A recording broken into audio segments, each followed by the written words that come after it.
Hello and welcome, everybody. It has been an absolutely fantastic week in the world of Bella Follow, so let's dig in.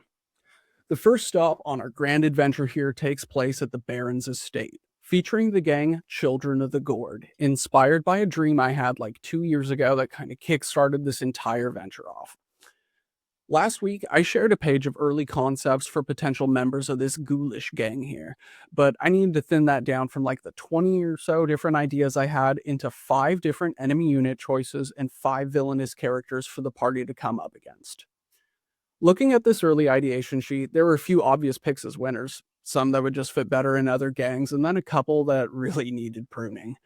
After careful review and a couple tests, I was able to narrow down the selection to a few characterful abominations that worked together visually in a lineup that also provided a variety of abilities, challenges, and different enemy archetypes. I can't do this in these glasses. Some crackhead dropped those in a parking lot earlier today. Anyway, uh, after the lineup was established, I scavenged through heaps of my old written work and began to reskin some of these older concepts. After I took what was worth salvaging, I began fleshing out ideas for these new monstrosities, getting a good bit of writing done in the process.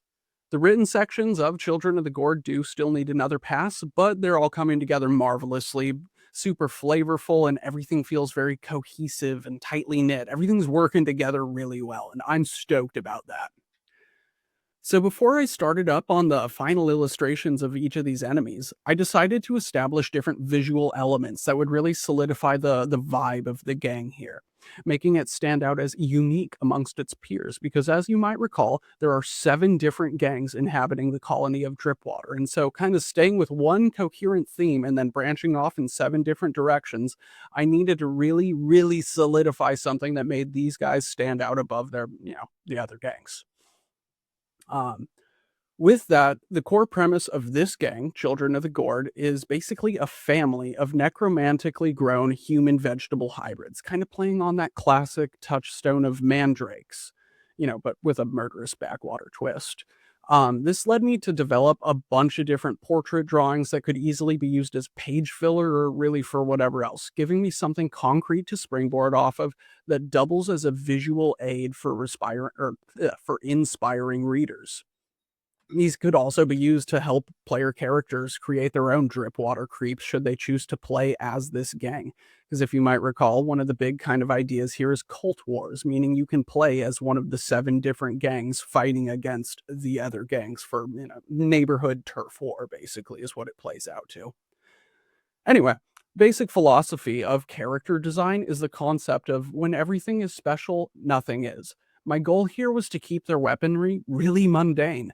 I was thinking about what kind of tools they would be able to find lying around this old homestead and how they could be repurposed to do the devil's work. It might not be the most practical thing, but there really is something sinister about turning a saw into a billhook. So I guess at the end of the day, it's been a really good week. I figure 20 drawings make for a great start into the new year. Let me know what you think of these, which of these monstrous mandrake baddies really raised your hackles most? What gave you the creeps? What gave you the icks? What inspired you? What are you stoked to see more of? As anyway, as always, much love from Dripwater. Sorry about my stumbles. Thanks for tuning in. I appreciate you. This has been Wonky. Cheers to everybody. Much love.